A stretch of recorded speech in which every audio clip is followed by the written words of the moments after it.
and our support is not a blank check. पाक फौज जिंदाबाद, पाकिस्तान जिंदाबाद।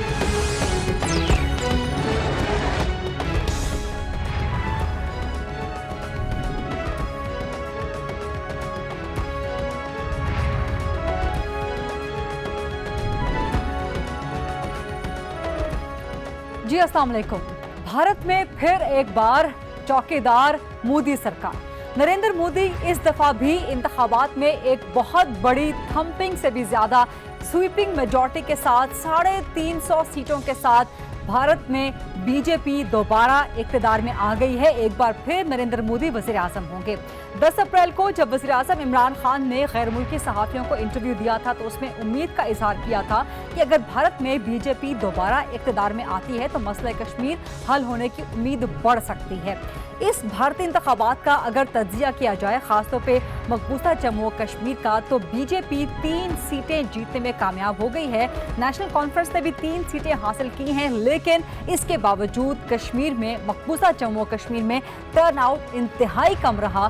2014 के इंतखाबात से भी कम रहा। उस वक्त 50% था, जबकि इस बार सिर्फ 29% टर्न आउट मकबूजा जम्मू कश्मीर में रहा है। तो अब जबकि बीजेपी भारत में दोबारा इक़्तिदार में आ गई है, नरेंद्र मोदी दोबारा वज़ीर आज़म बनने जा रहे हैं, तो क्या तवक्को की जा सकती है कि पाक भारत ताल्लुकात बेहतर हो जाएंगे? क्या मसला कश्मीर हल हो सकता है? क्योंकि वज़ीर आज़म इमरान खान ने आज नरेंद्र मोदी को इंतखाबात में जीत की मुबारकबाद भी दी है और साथ ही ये भी कहा है कि उम्मीद रखी जाए कि अब दोनों मुल्क बढ़ के आगे अमन, सलामती और तरक्की के लिए मुश्तरका कोशिशें करेंगे। लेकिन इसके साथ साथ ये भी नज़र में रखना होगा कि कश्मीर में इंतहाई कम टर्न आउट का मतलब क्या है। ये भी नजर में रखना पड़ेगा कि भारत में नरेंद्र मोदी की दोबारा जीत का मतलब और मकसद क्या है। क्या अब भारत पाकिस्तान की तरफ दोस्ती का हाथ, दोस्ती का कदम बढ़ाएगा? ये वो सब मामलात हैं जिन पे आज हम प्रोग्राम में बात करेंगे। मेरे साथ आज गुफ्तगू में शामिल होंगे उस्मान डार साहब, पाकिस्तान तहरीक इंसाफ के मरकजी सीनियर रहनुमा हैं, वज़ीर आज़म के मुआविन खुसूसी हैं, और मुझे राना मशहूद साहब मुस्लिम लीग नून के मरकजी सीनियर रहनुमा हैं, लाहौर से ज्वाइन कर रहे हैं। पाकिस्तान पीपल्स पार्टी से मेरे साथ होंगे नबील गबूल साहब, मरकजी सीनियर रहनुमा हैं, और मेरे साथ हैं सीनियर दिफाई तज्जियाकार जनरल अमजद शुएब साहब। चलो साहब, सबसे पहला सवाल आपसे, भारत में बीजेपी का जीत जाना थंपिंग मेजॉरिटी के साथ, 2014 से भी ज्यादा मेजॉरिटी के साथ 350 सीटें ले लेना, ये क्या जाहिर करता है? क्या भारत में सेकुलरिज्म अब बाकी नहीं रही? क्या हिंदुत्व की आइडियोलॉजी कामयाब हो गई है? क्या नेशनल सिक्योरिटी का जो एक ड्रम बीट किया जा रहा था वो दाव पेच मोदी के लिए कामयाब रहे? हुआ क्या भारत में आज? बिस्मिल्लाहिर्रहमानिर्रहीम। देखिए, यही दिसंबर पिछला जो साल गुजरा है उसमें देखिए कि 5 रियासतों में भारत बीजेपी इलेक्शन हारी थी जी, और जो स्टेट इलेक्शंस में हारी, तो आज वहीं पे आप देख लीजिए कि उसको फतह नसीब हो रही है, जबकि उनके जो पार्लियामेंट्री इलेक्शंस है उसमें, लोकसभा के इलेक्शंस में जी।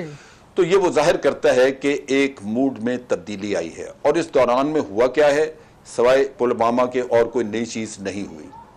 अब ये पाकिस्तान बैशिंग जो बहुत ज़्यादा की गई, इसने 5 सा पलट दिया। वरना पिछले साल के आखिर में जब इलेक्शंस की बात होती थी तो वहाँ पे किसानों के मसाइल का बड़ा चर्चा था, किसान बड़ा रोना रोते थे कि उनके एग्रीकल्चर तबाह हो गई। फिर आप देखिए कि वहाँ पे डिमोनेटाइजेशन का रोते थे कि जी हमारी जेबों से पैसा निकल गया। जॉब अपॉर्चुनिटीज़ नहीं बन सकी, जो वादे किए थे वो जॉब अपॉर्चुनिटीज़ नहीं थी, क्रिटिसिज्म बहुत था। लेकिन जैसे ही ये पुलवामा का किस्सा हुआ तो आपने देखा कि इन इश्यूज के ऊपर बात खत्म हो गई, इनके ऊपर बात हुई नहीं। उसके बाद मोदी साहब की आप तकरीरें निकाल लें, वो ज्यादातर ये पुलवामा का अपना क्रेडिट लेते रहे और उसके साथ साथ अपनी अफवाज का कि हम ये उसको मजबूत करेंगे, ये करेंगे, वो करेंगे। यानी उन्होंने पाकिस्तान बैशिंग की इंतहा की और उसमें उन्होंने अपनी सिक्योरिटी फोर्सेस को भी इस्तेमाल किया, जिसकी वजह से उनके अपने पुराने सर्विसेज चीफ जो थे उन्होंने एहतजाज भी किया, उनको एहतजाजी मरसला भी लिखा।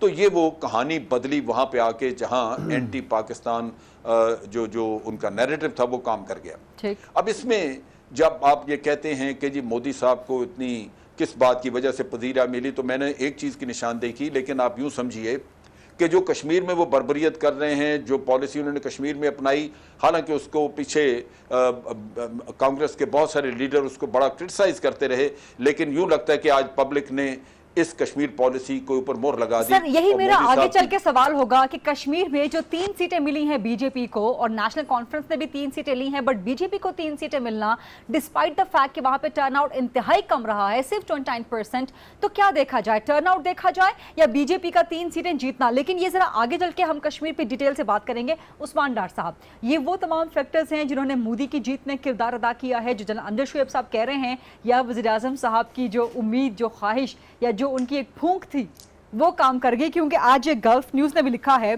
कि Pakistan prime minister Imran Khan must be happy today with Indian PM Modi's win as he had wished. देखिए, कम से कम आपको जो नताइज हैं वो ज़रूर इस तरफ इशारा कर रहे हैं कि जो वोटर माइंड सेट है या जो वोटर ट्रेंड रहा, जिस तरह पिछले इलेक्शन में था, हमेशा मोदी साहब ने एक एंटी पाकिस्तान कह लें, एंटी मुस्लिम कार्ड खेला, और आज भी मैं समझता हूँ उन्होंने मज़हब और कौम परस्ती का सहारा लेते हुए, जिसका आपने जिक्र भी किया, नेशनल सिक्योरिटी का कार्ड खेला, और वो आखिरी 4-6 माह में जिस तरह का एक जंगी जुनून भी उन्होंने, आपको याद होगा, इलेक्शंस के दौरान किया, तो वोटर का ये एक ट्रेंड सेट जो एक नज़र आ रहा है इंडियंस का, अभी तक चेंज नहीं हुआ, और यही शायद इनकी कामयाबी की वजह बनी है। लेकिन हमारे लिए कोई भी जीतता कोई बहुत बड़ा फर्क नहीं था, लेकिन इसके लिए तो बीजेपी मोदी के कामयाबी के लिए सिर्फ ख्वाहिश का इज़हार किया था। दोनों के साथ हमारा पैगाम तो पीस का ही था, डायलॉग का ही था। मोदी साहब के साथ ये ज़रूर एडवांटेज हमें होगा कि हालिया दिनों में जो कशीदगी का तजर्बा उनको, इस हुकूमत को हुआ, जो कि दोबारा आ चुके हैं, वो जो कोई गलत फहमी कह लें, उनको जो भी खुशफहमी थी पाकिस्तान को लेके, वो उनकी दूर हो चुकी है। और वो जो पैगाम उन्होंने योम पाकिस्तान पे, आपको याद होगा, वज़ीर आज़म इमरान खान साहब को भेजा था कि मसलों का हल जंग नहीं है, हमें अमन की तरफ जाना है। और मैं समझता हूँ कि आपके सामने मैकेंजी इंटरनेशनल की रिपोर्ट है, दोनों ममालिक जो हैं, इंडिया पाकिस्तान, ये HR सरप्लस हैं, दोनों तरफ यूथ मौजूद है। अगर हम कोई ऐसा इकोनॉमिक एम्पावरमेंट की तरफ नहीं जाते हैं, और अगर आप देखें जिस तरह जनरल साहब बात कर रहे थे, उन्होंने एक बड़ी अच्छी बात की है कि मोदी की अगर वैसे एवरेज परफॉर्मेंस आप देखें तो वो बिलो एवरेज थी, वो ऐसा सच नहीं थी जो एक वो इंतहाबी नारा लेके आए थे।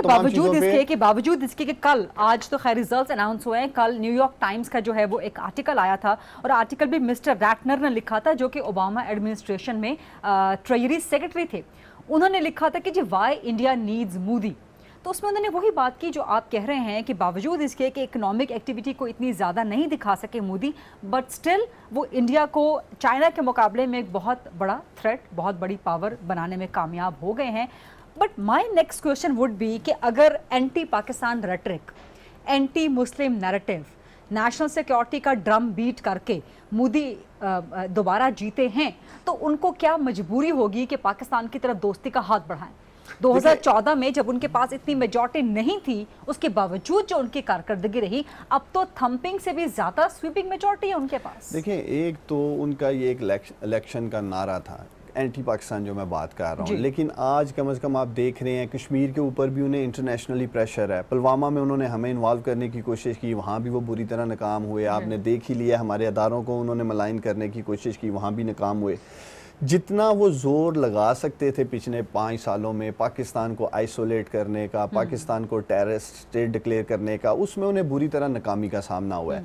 तो मैं समझता हूँ जो उनका पैगाम था, दूसरी तरफ फिर मुझे योम पाकिस्तान पे आना होगा, जो उन्होंने खुद अप्रोच की वज़ीर आज़म इमरान खान साहब से कि हमें आगे तल्कात को बेहतर तौर पे लेके बढ़ना होगा, अमन की तरफ जाना होगा, और यही एक वाहिद हल है। तो मैं समझता हूँ कि मोदी साहब अपने उस पैगाम के ऊपर भी अमल करेंगे जो उन्होंने इलेक्शन से पहले इमरान खान साहब से एक खुसूसी पैगाम में किया है। देखिए, ये दोनों ममालिक के लिए बेहतर है। मोदी साहब हो गए हैं आप लोगों के लिए, लेकिन एक वक्त था जब इसी किस्म की बातों के लिए आप मुस्लिम लीग नून पे शदीद तनकीद किया करते थे।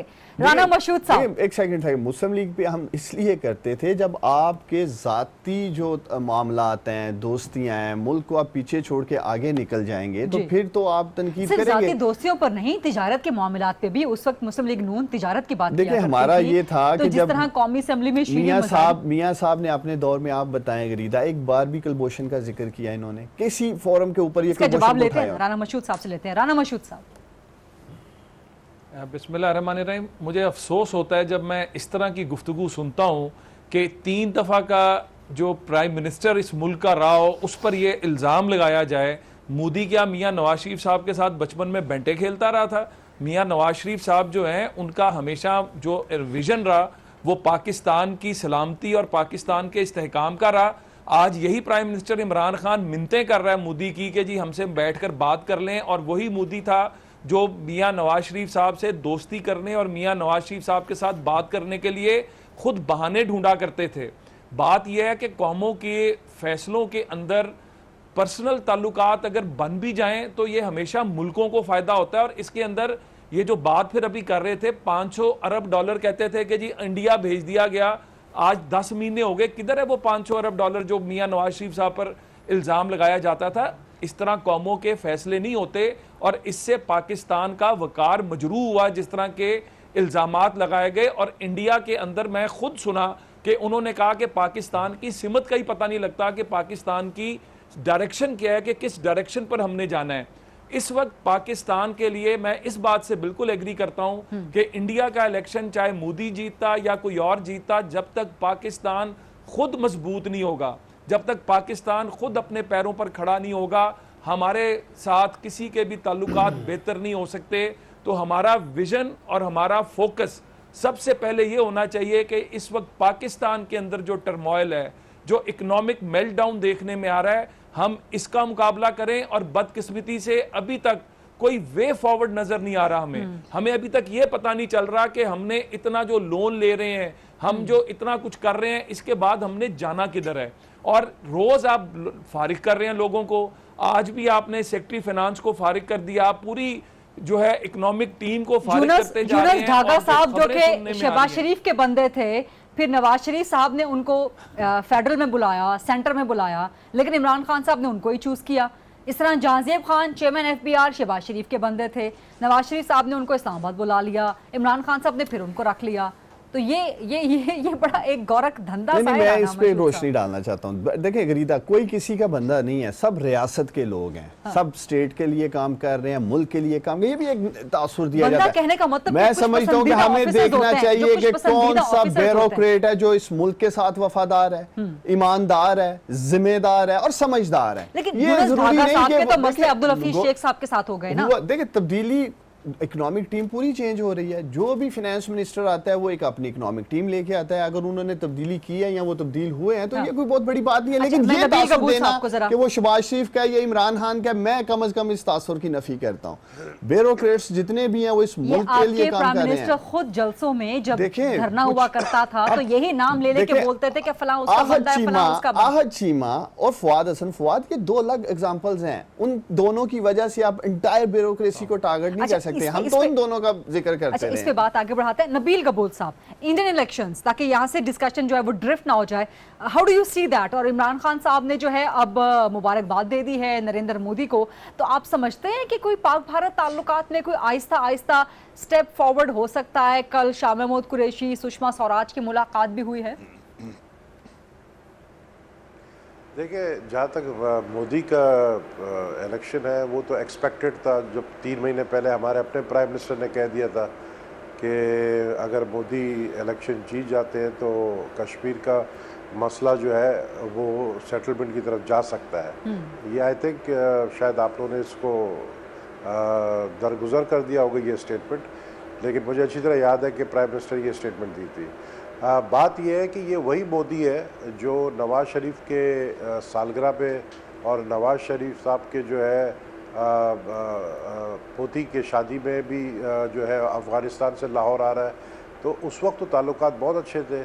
अभी ऐसा क्या हुआ? मैं समझता हूँ ये जो सारा ड्रामा रचाया गया था पुलवामा अटैक के बाद, ये सिर्फ इसी के वजह से मोदी की कामयाबी हुई है। एक नफ़रत जो पाकिस्तान के लिए उसने शो किया, वो दरअसल मैं समझता हूँ कि मोदी भी समझता है कि वो पाकिस्तान से टक्कर नहीं ले सकता है। पाकिस्तान एक न्यूक्लियर स्टेट है और जंग की सोच भी नहीं सकता है, और इस तरह के ड्रामे वो रचा सकता है। लेकिन ये कि हमारी तरफ से अब जो है मैं समझता हूँ इमरान खान साहब के ताल्लुकात जो मुझे नज़र आते हैं वो इतने ख़राब नहीं है मोदी से, और वो कंफर्टेबल है मोदी के साथ बातचीत करने में। अब वक्त आ गया है कि कश्मीर का इशू सेटल, जिस तरह उन्होंने कहा कि मोदी आएगा तो सेटल होगा, कश्मीर का इशू सेटलमेंट की तरफ जाए। वक्त आ गया है कि पाक इंडिया ताल्लुकात जो जो पिछले 5-6 महीने पहले बहुत ज़्यादा टेंस थे और जंग की सूरत हाल थी, अब वक्त आ गया है क्योंकि जिस पर्पस के लिए उन्होंने ये सूरत हाल पैदा की थी, ये ड्रामा रचाया था, वो पर्पस उनका हल हो गया और एक मैसिव एक स्वीपिंग मेजॉरिटी जो मिली है नरेंद्र मोदी को, वो एंटी मुस्लिम और इस तरह का वेव खुदा न खासा पाकिस्तान में ना आए कि सेकुलर जो है ताकतवर तो मामलात को आगे बढ़ाने के लिए, मुज़ाकरात बातचीत को आगे बढ़ाने के लिए पीपल्स पार्टी अब वज़ीर आज़म इमरान खान को सपोर्ट करेगी to initiate talks with India to extend the hand of friendship once again to Narendra Modi. देखिए, मैं समझता हूँ कि होना चाहिए, क्यों नहीं होना चाहिए, क्योंकि कोई भी खत्ते में जो है सूरत हाल ऐसे नहीं चाहेगा कि जंग की सूरत हाल हो और दोनों न्यूक्लियर स्टेट है, तो मैं नहीं चाहूँगा कि ऐसी सूरत हाल पैदा हो। पर कोई भी पार्टी नहीं चाहेगी, पाकिस्तान पीपल्स पार्टी भी नहीं चाहेगी। अगर इमरान खान और मोदी दोनों तरफ से जब अगर देखें ना, एक तरफा तो नहीं होता है, दोनों तरफ से होना चाहिए। अब देखना ये है क्योंकि जो फॉरेन मिनिस्टर है इंडिया की, मेरे ख्याल में उन्होंने शायद इलेक्शन ही फाइट नहीं किया है। आने वाले दिनों में कौन फॉरेन मिनिस्टर इंडिया की तरफ से आ रहा है, उनके ताल्लुकात शाह महमूद कुरैशी साहब से कैसे होंगे। और ये भी देखना ज़रूरी है कि जिस तरह नवाज शरीफ को दावत दी गई थी मोदी की ओथ टेकिंग सेरेमनी में, इस दफ़ा दावत दी जाती है पाकिस्तान के प्राइम मिनिस्टर को या नहीं? उस्मान डार साहब, अगर दावत दी जाती है तो क्या वज़ीर आज़म इमरान खान जाएंगे नरेंद्र मोदी की हलफ बर्दारी में? देखिए, ये फैसला तो प्राइम मिनिस्टर ने करना जाना चाहिए। मेरा ख्याल है जाना चाहिए। अगर हम एक तरफ बात कर रहे हैं अमन की, हित्ते में आगे पीस प्रोसेस को बढ़ाने की, तो उनको जाना चाहिए अगर दावत आती है। लेकिन खैर, ये फैसला एंड ऑफ द डे उन्होंने करना है। देखिए, लेकिन इसी बात पे इमरान खान साहब ने नवाज शरीफ पे तनकीद की थी कि मोदी की हलफ बर्दारी में क्यों चले गए। देखें, अभी सिचुएशन उस वक्त क्या सिचुएशन थी, आज क्या सिचुएशन है। पुलवामा का जिसका ये जिक्र कर रहे हैं, चंद माह कबल जिस तरह का एक जंगी माहौल बना हुआ था दोनों तरफ, उन तमाम चीज़ों को देखते हुए उस कॉन्टेक्स्ट में अगर वो चले जाते हैं, 2014 में पाक भारत ताल्लुकात को इतने अच्छे नहीं थे जब मोदी ने हलफ उठाया। लेकिन मेरा ख्याल है रिदा, जो हालात अभी थे ना 3-4 माह पहले, वो तो ऐसे ही लग रहा था बस जैसे कि जंग शुरू होने वाली है। तो इतनी कशीदगी, देखिए दोनों ममालिक इतने करीब चले गए थे कशीदगी के, उन तमाम चीज़ों को देखते हुए अगर वो चले जाते हैं, या जैसे मोदी साहब ने यौम पाकिस्तान पे मैसेज भेजा है, अमन के लिए भेजा है, जंग हल नहीं है, तो हम मेरा ख्याल हमें इन चीज़ों से बाहर आना होगा। और अगर हम वाकई ही हित्ते में अमन चाहते हैं, प्रॉस्पेरिटी चाहते हैं, खुशहाली चाहते हैं, तो उसके लिए हमें इन चीज़ों से बाहर निकलना है। इसके ऊपर सियासत करने की जरूरत नहीं है, लेकिन कम अज़ कम मैं कौम को यकीन दिलाता हूँ। देखें, आपने देखा, सियासत करने की बिल्कुल जरूरत नहीं है। अभी इसलिए मैं बात करना चाह रहा हूँ, ये अब कौम को इस बात का यकीन दिलाते हैं कि पाकिस्तान की सालमियत के ऊपर हम सब इकट्ठे हैं, तमाम सियासी पार्टियां इकट्ठी हैं। देखा आप लोगों ने चंद माह कबल जब किसी ने मैली आंख पाकिस्तान की तरफ डाली है, सब अदारे, कौम, सब सियासी पार्टियां इकट्ठी हैं। तो ये कहना कि शायद नेशनल सिक्योरिटी के ऊपर कोई स्प्लिट आने का चांस है, इंशाल्लाह ताला हम मुतहिद हैं पाकिस्तान की सालमियत यहाँ पर के लिए। एक सवाल मुझे राना मशहूद साहब से करने दें, उसके बाद हम ब्रेक पे जाएंगे। राना मशहूद साहब, बड़ी अच्छी बात की है पाकिस्तान तहरीके इंसाफ के उस्मान डार साहब ने कि इन मामलात पे सियासतबाजी नहीं करनी चाहिए, और वज़ीर आज़म इमरान खान को अगर दावत मिलती है नरेंद्र मोदी की हलफ बर्दारी में तो उनको जाना चाहिए। तो नून लीग तो सियासत नहीं करेगी ना इस मामले में? प्रोग्राम ही निकल गया। देखिए, पहली बात है कि जहाँ पर पाकिस्तान के मुफाद और सालमियत की बात आई है, नून लीग ने और ख़ास तौर पर मियाँ नवाज शरीफ साहब का स्टैंड बहुत क्लियर रहा है। लेकिन मैं माजरत के साथ डार साहब से सिर्फ इतना कहूँगा, पहली तो बात है कि अगर दावत मिलती है तो पाकिस्तान के मुस्तकबिल के लिए ज़रूर जाना चाहिए, ताल्लुकात को नई नहज पर जाना चाहिए। लेकिन बड़ा दिल करके जब मियाँ नवाज शरीफ साहब गए थे और जो इन्होंने तनकीद की थी, उस पर कौम से इनको माफ़ी भी मांगनी चाहिए। क्या ऐसा करेंगे? अगर दावत मिली और अगर वज़ीर आज़म साहब गए तो फिर जिस तरह नवाज शरीफ की शिरकत पे तनकीद की थी उस पे माफी मांगेंगे? PMLN वालों का प्रॉब्लम ही ये है, आधा तीतर आधा बटेर, दोनों तरफ खेलने का शौक है ना विकेट के। एक तरफ मुल्क की बात कर रहे हैं और दूसरी तरफ आ जाते हैं नहीं सियासत तो हमने करनी है, इसलिए PM का काम है माफी मांगना चाहिए। अगर दावत आई मोदी की तरफ से इमरान खान, देखिए मेरी बात सुने, फिर प्राइम मिनिस्टर नवाज शरीफ को भी कौम से माफी मांगनी चाहिए। वो नरेंद्र मोदी जो अफगानिस्तान से टेक ऑफ से पहले पाकिस्तान के खिलाफ जहर उगल रहा था और वो सीधा लैंड करता है और फिर इनके घर चला जाता है, क्या बेहतर नहीं था उसको कहते कि आप वापस हिंदुस्तान चले जाएं? देखिए, आप देखें कि किस माइंडसेट के साथ कौन सा वजीर आजम मुल्क का दिफा कर रहा है। आप प्राइम मिनिस्टर इमरान लेकिन खान का इस तरह तो फरवरी में जंग छिड़ी हुई थी और 23 मार्च पे मोदी ने टेक्स्ट मैसेज भेज दिया तो वज़ीर आज़म साहब ने एक्सेप्ट कर लिया। देखिए बात मैं जो कर रहा हूं वो दो मुख्तलिफ कॉन्टेक्स्ट हैं। देखिए मोदी वो जहर उगल के आता है और आप लोग उसे हार पहनाते हैं और वेलकम करते हैं अपने मुल्क में। आपका वज़ीर आज़म कर रहा था उस वक्त। प्राइम मिनिस्टर इमरान खान ने दो टोक ने जवाब दिया, अगर जंग करनी है फिर जंग रुकनी नहीं है, फिर हम भी तैयार हैं, न्यूक्लियर कंट्री हैं हम। लेकिन उसके बावजूद जब मोदी ने मैसेज भेजा, पैगाम भेजा, तो वज़ीर आज़म साहब ने एक्सेप्ट कर लिया। जब मोदी फ्लेक्सिबिलिटी शो कर रहा है या दूसरी तरफ से फ्लेक्सिबिलिटी आ रही है उसमें तो ठीक ये है, ऑप्शन लेकिन वो जो जिस कॉन्टेक्स्ट में और बहुत सारी बातें हैं जैसे मैंने आपको कहा, तो यही रूम आप नून लीग को देने को तैयार क्यों नहीं है? देखिए प्रॉब्लम ये है कि जब इनके वहाँ अपने जाती मुफादात होंगे, कारोबार होंगे, ये टोटल मुख्तलिफ चीजें। इमरान खान वहां कोई फैक्ट्री स्टील मिल लगा के नहीं बैठा हुआ इंडिया में। इमरान खान के कोई कारोबारी मफादात नहीं है हिंदुस्तान के साथ। इमरान खान अगर मोदी के साथ डायलॉग कर रहा है तो वो अपनी जात के लिए नहीं कर रहा, अपने बिजनेस मफादात के लिए नहीं कर रहा, मुल्क के लिए कर रहा है, खुशहाली के लिए कर रहा है, पाकिस्तान के मफादात के लिए कर रहा है। छोटी सी ब्रेक लेनी है। ब्रेक के बाद जब वापस आएंगे तो इंडियन इलेक्शंस, खासतौर पे कश्मीर पे इसका क्या इम्पैक्ट पड़ेगा और कश्मीर में वोटर टर्नआउट को देखा जाए या बीजेपी के जीतने वाली सीटों को देखा जाए, इस पे बात करेंगे। इसके अलावा मासूम फरिश्ता के साथ ज्यादती केस के हवाले से भी कुछ गुफ्तगू करेंगे।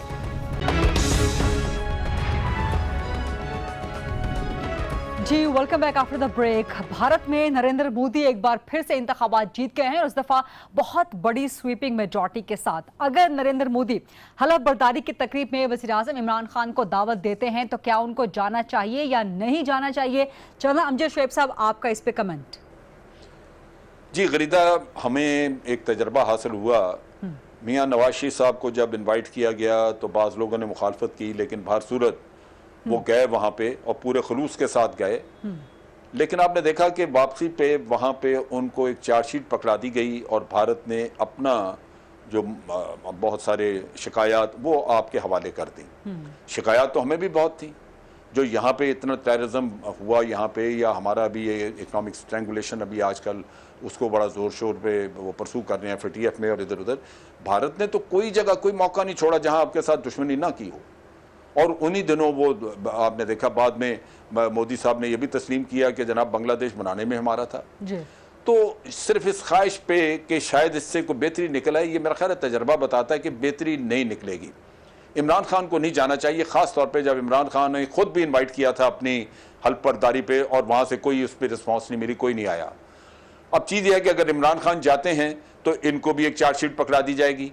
उसकी इंडिकेशन आपको यूँ मिलती है कि बिश्कीक में मिले हैं आपके फॉरेन मिनिस्टर शाह महमूद कुरैशी, जब मिले हैं सुषमा स्वराज से, तो बजाय कोई अच्छी गुफ्तगू करने के सुषमा स्वराज ने अपने गिले शिकवे का किस्सा खोल दिया। तो भारत तो इस काम पे लगा हुआ है।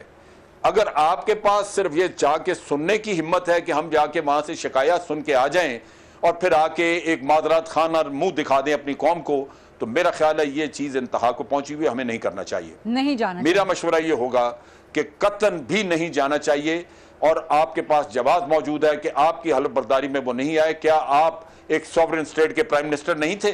ठीक है, ठीक है। अगर मियां नवाज शरीफ गए थे तो उसके बदले में आज इमरान खान की अगर वो आ जाते हलफ बर्दारी में तो कौन सी ऐसी क़यामत आ जाती?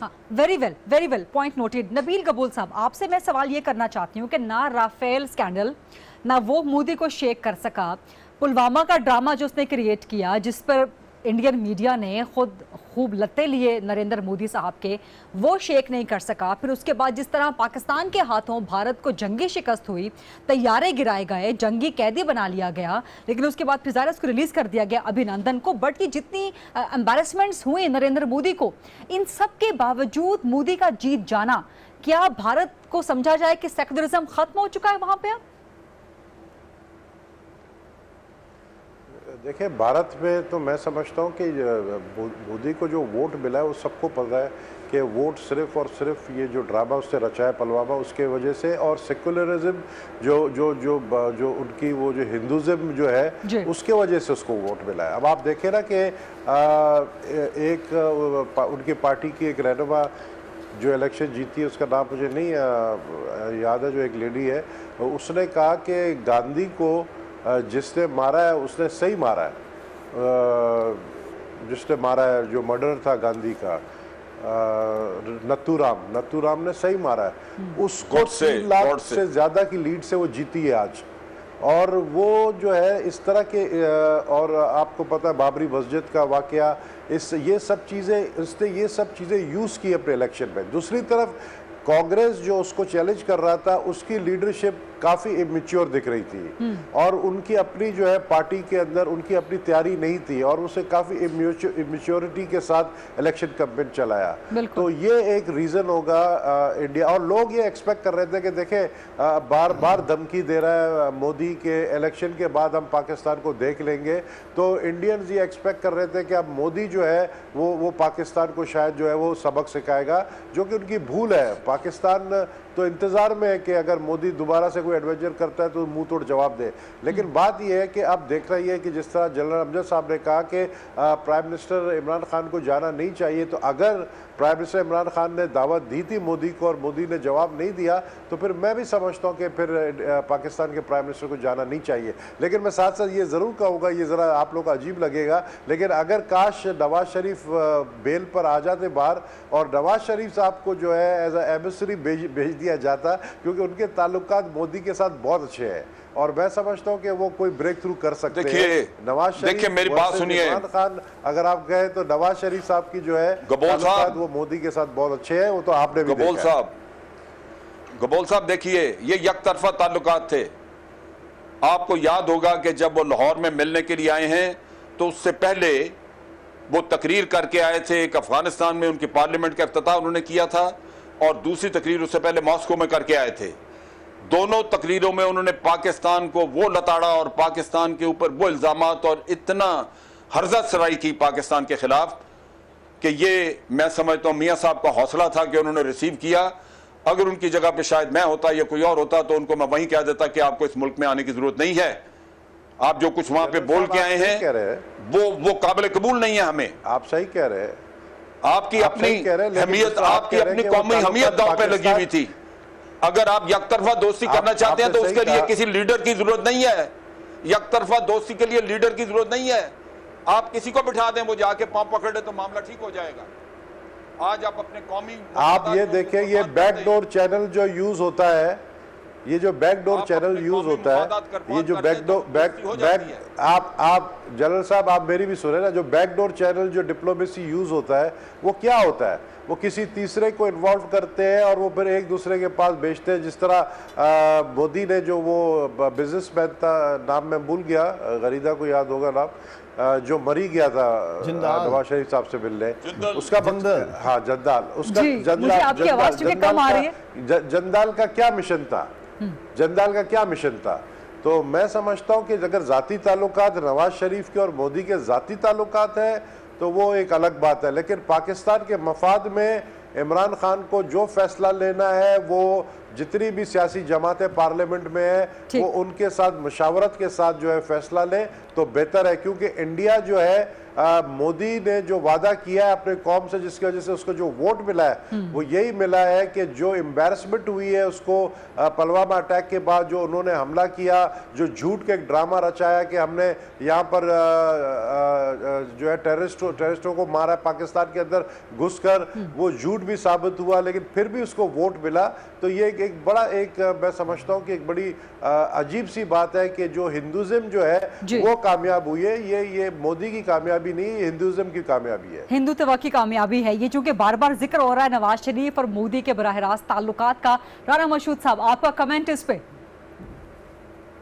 देखिए, बात मैं ये समझता हूँ कि कौमों की जब आप फैसले करने होते हैं, ये बात मैं करने लगा हूँ, बहुत आपको शायद अजीब सी लगे, लेकिन मैं ये समझता हूँ कि इस वक्त हमारे जो इश्यूज़ इंडिया के साथ हैं, पानी का मसला बहुत ज़्यादा शिद्दत इख्तियार करता जा रहा है और उसके ऊपर जो कोताहियाँ होती रहीं, जिसकी तरह हमने डैम्स नहीं बनाए, और उसके ऊपर मतलब हमें इंडिया के साथ कहीं ना कहीं पर बैठना पड़ेगा। डायलॉग, हर चीज़ का सियासतदान जो होता है उसका काम ही डायलॉग करना होता है, और अपने जो बदतरीन दुश्मन होते हैं, देखें किसी ने कोई ज़ाती फ़ायदा नहीं लेना, पाकिस्तान के मुस्तकबिल की बात है, और पाकिस्तान के मुस्तकबिल के ऊपर अगर कल आप जंग में भी जाते हैं तो जंग के बाद भी आपका डायलॉग हुआ था, और उसके बाद आपके जो पार्लेज हुए थे उनके अंदर यहां तक पहुंचे थे।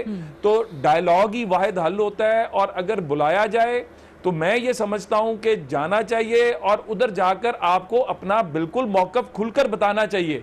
वहां पर आपको पाकिस्तान का जो मौकफ है, और पाकिस्तान, मुझे बेतहाशा एतराज़ात और मतलब हैं इमरान खान साहब के साथ, लेकिन इस वक्त अगर वो जाते हैं और जाकर पाकिस्तान का मौकफ वहां पर बताते हैं तो ये पाकिस्तान की जीत होगी।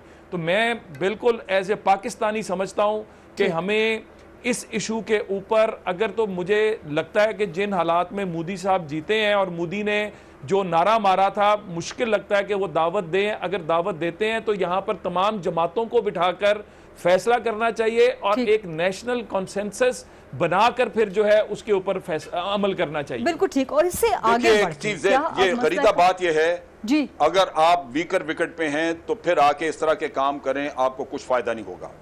आपकी 2-3 कमजोरियां जो इस वक्त हैं, सबसे पहली मईशत की है, दूसरा आपका मसला है इंटरनल यूनिटी। इस वक्त आपकी पोलराइजेशन है पॉलिटिकल, और आपके अंदर यूनिटी नजर नहीं आ रही, बहुत सारा इंतशार नजर आ रहा है।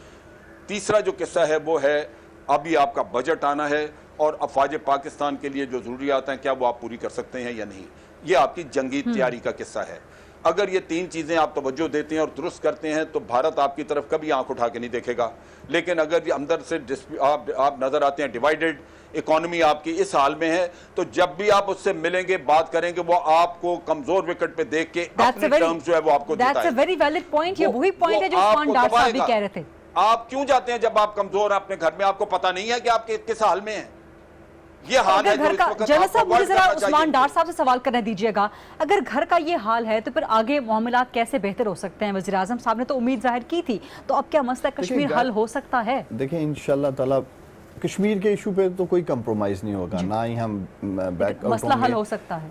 पूरी कोशिश करेंगे, आहत तक कोशिश करेंगे, लेकिन जो अपोजिशन बातें हैं उन्होंने, आप देखिए, मेरी बात सुने, आके उन्होंने चाइनीज कॉन्सुलेट कराची हमला किया, हमें पता था कि इंडिया ने कराया, हमारे पास सबूत थे असलम मशू के, लेकिन अगले दिन ही आपने दावत दे दी कि जी आप सुषमा स्वराज साहब आप आ जाएं करतारपुर। क्यों दी आपने दावत? वो आपको पूरी दुनिया में आपके 70-80 हज़ार लोग मारे गए, आपको दुनिया पूरी में कहता है आप दहशतगर्द हैं, और वो दहशतगर्दी करता तो आपके मुंह से बात नहीं निकलती, लेकिन आप उल्टा इनवाइट करते फिरते हैं उनको करतारपुर में। जनरल साहब, आपको वो चीज है, देखिए आपको यकीन दिला रहे हैं कि कश्मीर के इशू के ऊपर कोई कंप्रोमाइज नहीं होगा। अपने वकार डायलॉग इसका हाल है, आपने देख ही लिया। अगर भारत को जंगी जुनून का शौक हुआ था तो हमारी अजीम पाक फौज ने उनको मुंह तोड़ जवाब भी दिया। कहां पे है? इंशाल्लाह आपके तरफ तो नहीं है। नहीं, इंशाल्लाह ताला आपको यूज नहीं करेंगे, इंशाल्लाह आपको यूज नहीं करेंगे। लेकिन जो मैं ऐसी बात नहीं है, करना चाह रहा हूँ, अपोजिशन तो होने का मतलब ये नहीं है कि आप अपने कौमी वकार को दांव पे लगा दें। तमाम नेशनल इश्यूज के लिए आए, आगे बढ़े। इन्होंने चार्टर ऑफ इकोनॉमी की भी बात की थी। आज मुआशी मुश्किलात का सामने आए, मिलके मुल्क को निकालें मुआशी मुश्किलात में से। ये देखिए कुछ इश्यूज ऐसे हैं, चार्टर ऑफ इकोनॉमी करने के लिए तैयार हैं आप अपोजिशन जमातों के साथ, नून लीग पीपल्स पार्टी के साथ? हम तो कब इनको कब कह रहे हैं कि नहीं करनी है। अगर यहाँ समझते हैं, जहाँ ये समझते हैं कि चार्टर ऑफ इकोनॉमी के ऊपर ये बात करना चाहते हैं, हम तैयार हैं, आए बताएं जहाँ भी है। लेकिन ये कहना, लेकिन दावत तो आप देंगे ना, दावत वो थोड़ी देंगे। गवर्नमेंट दावत आप देंगे, कोई एपीसी बुलाएं, कोई पार्लियामेंट में डिबेट इनिशिएट करवाएं, कुछ तो करें। दावत क्या होनी है? इनकी जो फाइनेंस कमेटी में सारे लोग मौजूद हैं, क्या फाइनेंस कमेटी एग्जिस्ट नहीं कर रही है जिसके सारे मेंबर हैं? ये क्या कहते हैं, तो जी वजीर आजम हाथ नहीं मिलाते, जी वजीर आजम हमारी तरफ देखते नहीं है। देखें, एक उस चीज को लेके आप अगर वाकई संजीदा हैं और आप वाकई ही मुखलस हैं इस मुल्क के साथ, और वाकई ही आपको दर्द है आम लोगों का, जो ये कहते हैं जी, आप देखते हैं रोजाना टॉक शो में किस तरह ये आ जाते हैं जी कि IMF महंगाई, हालांकि जिम्मेदार ये खुद ही हैं, लेकिन उसके बावजूद हमें इन्हें दावत देते आए फाइनेंस कमेटी में आके बात कर लें, उसमें तो इनके मेंबरान मौजूद है ना। ये डिस्कशन अभी कंटिन्यू है, लेकिन एक छोटी सी ब्रेक लेते हैं, ब्रेक के बाद वापस। अच्छा हुआ कि आपने मईशत की बात छेड़ दी, क्योंकि चश्मे बदूर माशाल्लाह पढ़ना चाहिए इस पे। पिछले 2 दिन से स्टॉक मार्केट बहुत अच्छा ट्रेड कर रही है, डॉलर के मुकाबले में रुपए बड़ा मुस्तहकम हो गए। बट इवन देन आज हमने सुना कि ओगरा ने जो है एक नई समरी भेज दी है कि पेट्रोल प्राइसेस जो है 12 रुपए फी लीटर बढ़ा दी जाए। पेट्रोल 9.5 रुपए, मिट्टी का तेल 12 रुपए। देखिए रीता, एक चीज तो समझने की मतलब जरूरत है, ओगरा पहले आप, ये किस तरह का चार्टर ऑफ इकोनॉमी करेंगे आप? अगर 12 रुपए की समरी गई है, इसका मतलब है कि 6 रुपए तो कम से कम बढ़ेंगे। देखिए, ओगरा तो एक आपकी इंडिपेंडेंट रेगुलेटरी अथॉरिटी है, और इंटरनेशनली इसमें भी कोई शक नहीं है, लेकिन इख्तियार वज़ीर आज़म साहब का होता है। उस पर भी मैं बात करता हूँ, लेकिन पहले ये समझना ज़रूरी है, लेट्स बी फेयर, कि ये तमाम ऑयल और पेट्रोल की जो प्राइसेस है ये इंटरनेशनली सारी कनेक्टेड हैं। हम कोई ऑयल की अपनी कोई कुएं नहीं है हमारे यहाँ, हम ऑयल में खुद कफील नहीं है, ये हमारी कोई अपनी ऑयल रिफाइनरीज नहीं चल रही है। एक दफा बढ़ता है या तो बार बार बढ़ रहा है भाई। खैर जाए ना, नबील कबूल साहब बिल्कुल ठीक बात कर रहे हैं। कबूल साहब एक सेकंड में आपकी बात का भी जवाब देता हूं। एक दफा बढ़ा है ना यार, तो या इंटरनेशनली यहाँ जब प्राइस देखिए ना, बढ़ रही है, यहाँ 10 दिन में 2 दफा बढ़ा है। हमेशा हमने पूरी कोशिश ये की है कि सारा जो बोझ है ये पास ना किया जाए। 2 दफा, एक दफा ओगरा ने समरी भेजी 11.5 रुपए के करीब थी तो 6 रुपए बढ़ा था, 5.5 रुपए का बोझ उठाया गवर्नमेंट ने। फिर 14 रुपए 70 पैसे के करीब ओगरा ने समरी भेजी तो शायद 9 रुपए के करीब बढ़ाया गया। उसके बावजूद टैक्सेस में एडजस्टमेंट की। पहले 7 दिन इस माह के जो पिछले गुजरे 3 अरब रुपए हुकूमत ने बोझ बर्दाश्त किया। हमारी पूरी कोशिश है अवाम पे बोझ पास नहीं करेंगे। अब उन्होंने समरी भेजी है, वजीर आजम इसको देखेंगे और मैं यही उम्मीद करता हूँ हो सकता है कि वजीर आजम इसको रिजेक्ट कर दें, हो सकता है इसे डेफर कर दें। वो तो उनकी तरफ से आया, अब ओगरा की तरफ से। इसी तरह देखें गैस और बिजली पे मैं बात करना चाहता हूँ। जब 1300 अरब रुपए का गरीदा खसारा है तो वो किस तरह हल होगा? ठीक है, बिजली की चोरी हम पकड़ रहे हैं, बिजली की चोरी पकड़ रहे हैं, उसको मैनेज कर रहे हैं, तकरीबन 60 बिलियन, बिजली चोरों पे आप जो है क्रैक डाउन करें। लेकिन समझिए 60 बिलियन के करीब इंशाल्लाह ताला आपको रिपोर्ट आ जाएगी, रिकवरी रिपोर्ट आ जाएगी 60 बिलियन के करीब। लेकिन देखें और इंशाल्लाह ताला 2020 और 21 का पूरा प्लान रख दिया है कि सारा सर्कुलर डेट जो है, गर्दिशी कर्जा खत्म कर देंगे जो ये लोग चढ़ा के गए थे इस हुकूमत पे। कब तक खत्म कर देंगे? 2020 और 21 की बात कर रहा हूँ। इंशाल्लाह ताला वो भी हमारी एनर्जी की रिपोर्ट आ जाएगी। आपको पूरा प्लान के साथ चल रहे हैं, ये नहीं कि बस आंखें बंद की हुई हैं और इनकी तरह महंगे बिजली के मुंह पे लगा दें। लेकिन आखिरी बात मैं पाकिस्तानियों को ये बताना चाहता हूँ कि अगर हम ये बड़े बड़े वादे नहीं करेंगे, गैस के बिल एडजस्ट नहीं करेंगे तो फिर क्या मोदी सरकार आएगी यहाँ ये सब कुछ सेट करने? हम पाकिस्तानियों को इनकी नहली और करप्शन का नबील कबूल साहब, अगर वज़ीर आज़म इमरान खान ठीक नहीं करेंगे तो क्या मोदी ठीक करेगा पाकिस्तान के मसाइल?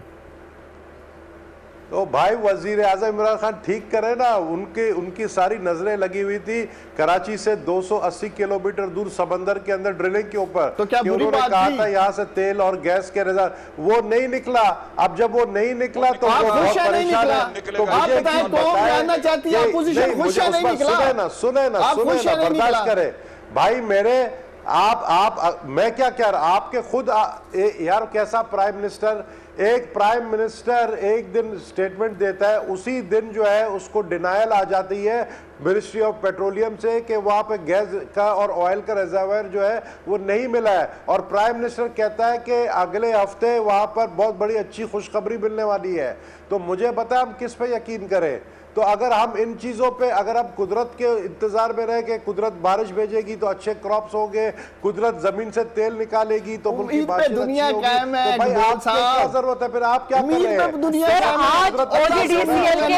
हैं? आज ओजीडीसीएल के एमडी ने पब्लिक अकाउंट्स कमेटी को बताया कि जी हमने बिल्कुल नहीं कहा था कि यहाँ से तेल और गैस के ज़खायर मिलेंगे। हमने बताया था कि सिर्फ 12% चांस है, 87% चांसेस हैं कि नहीं मिलेंगे यहाँ से। लेकिन उसके बावजूद कौम की उम्मीदें बढ़ाई। गरीदा मैं भी बात करना चाह रहा हूँ जरा। जी राना मशहूद साहब जी देखें, बात ये है कि मुझे फैसल वाडा के स्टेटमेंट देख ले, उसने कहा था मेरे टुकड़े टुकड़े कर देना अगर नहीं मिले ऑयल। फैसल वाडा ने कहा था कि मैं खुद 1 करोड़ नौकरियां मिलेंगी, ये तेल निकलेगा। अगर ये सब झूठ, आप हामिद मीर को बोलो ना, खामोश क्यों हामिद मीर? उसके शो में फैसल वाडा ने ये बात की थी कि अगर ये सब चीजें नहीं हो तो मेरे टुकड़े टुकड़े कर देना। राना मशहूद साहब आपका लास्ट कमेंट प्लीज।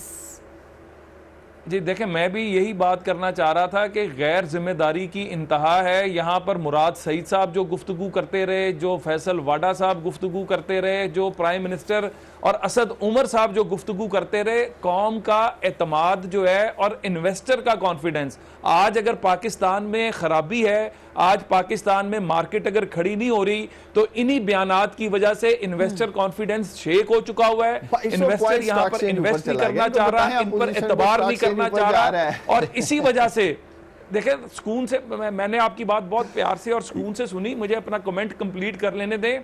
अभी भी देखें, हम लोगों ने इस पाकिस्तान में, हमारा मुस्तकबिल इस पाकिस्तान से वाबस्ता है। यही वजह है कि PMLN ने एक इकोनॉमिक काउंसिल बनाई है जो बैठकर फिर वे फॉरवर्ड देगी, क्योंकि PTI ने आज के दिन तक कोई वे फॉरवर्ड नहीं दिया कि करना क्या है इस क्राइसिस, ये क्राइसिस बना किस तरह और इसका हल क्या है? यही वजह है कि अब हम बैठकर अगले चंद दिनों में कौम को बताएंगे कि इसका हल क्या और इससे निकला कैसे जा सकता है। ठीक है, बहुत बहुत शुक्रिया राना मशहूद साहब, नबील गबूल साहब, उस्मान डार साहब, जनाब अमजद शेख साहब। ये था आज का प्रोग्राम देखने का शुक्रिया। आई सी यू टुमारो। अल्लाह।